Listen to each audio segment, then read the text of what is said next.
This equation's in slope-intercept form, which means it's y equals mx plus b. And think of b as telling you where to begin. We're going to begin with a y-intercept. B actually stands for the y-intercept, and that is 5. And so that means on the y-axis here, we're going to go up 5 and put a point. And then the m is the slope.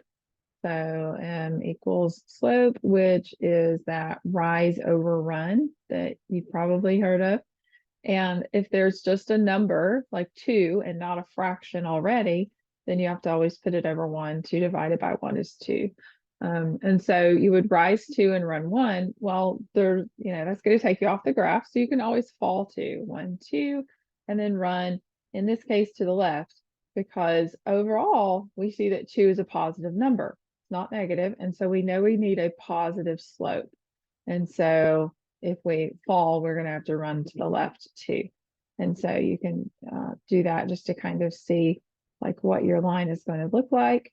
And you connect the dots and you have an example of your graph.